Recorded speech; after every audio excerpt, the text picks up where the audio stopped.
pending versus buyer contingency? Let's talk about that now.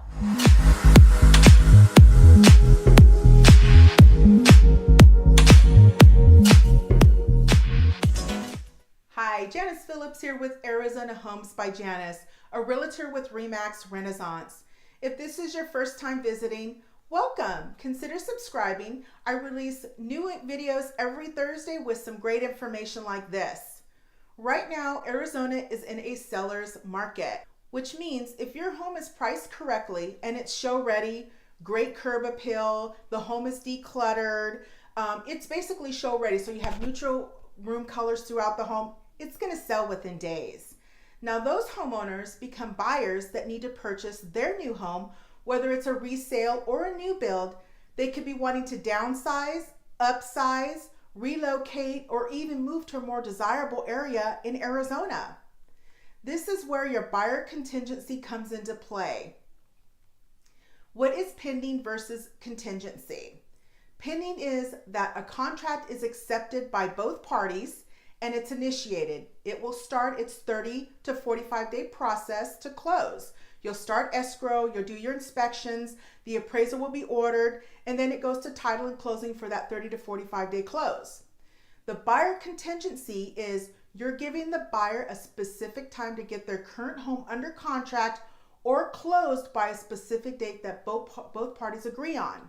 So basically, it's providing the buyer may cancel and receive a return of their earnest money if their property does not sell or go under contract by a specific date agreed by both parties on the contingency. There are two main sections of a contingency. The first one is basically the buyer on your property has not listed their home, has not got it on the market, has not received an offer yet. That is basically contingent upon an accepted offer for the buyer's real property. So you're basically giving them a date, whether it's 30, 45, or 60 days in the future, for the buyer to accept an offer on their real property. If an accepted offer is not received by the date noted on that contingency, the contract is deemed canceled and the earnest money will be released to the buyer. However, both parties agreed to extend that contingency. A new buyer contingency will need to be completed and added to the contract. The second main section is this is where the buyer on your home has already listed their home and already has a contract on their home. So that would be contingent upon closing of the buyer's real property. A buyer has already accepted an offer to purchase their real property. If the pending sale of the buyer's real property does not close escrow by the date because of inspections, appraisals, or the buyer just basically got cold feet, the contract and contingency is canceled and the earnest money will be released back to the buyer. Or the seller and the buyer can proceed by extending the contingency. A new contingency will need to be completed and added to the contract. This process is very simple and is quite the norm right now. It sounds confusing, but it's not. I'm here for any questions you may have. My contact information is noted below.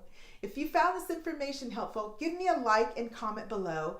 Consider subscribing to get more great information and to be in the know regarding the Arizona real estate market. I post new videos every Thursday and you don't want to miss out on some great information. I'll see you next time. Why didn't I say that? With RE/MAX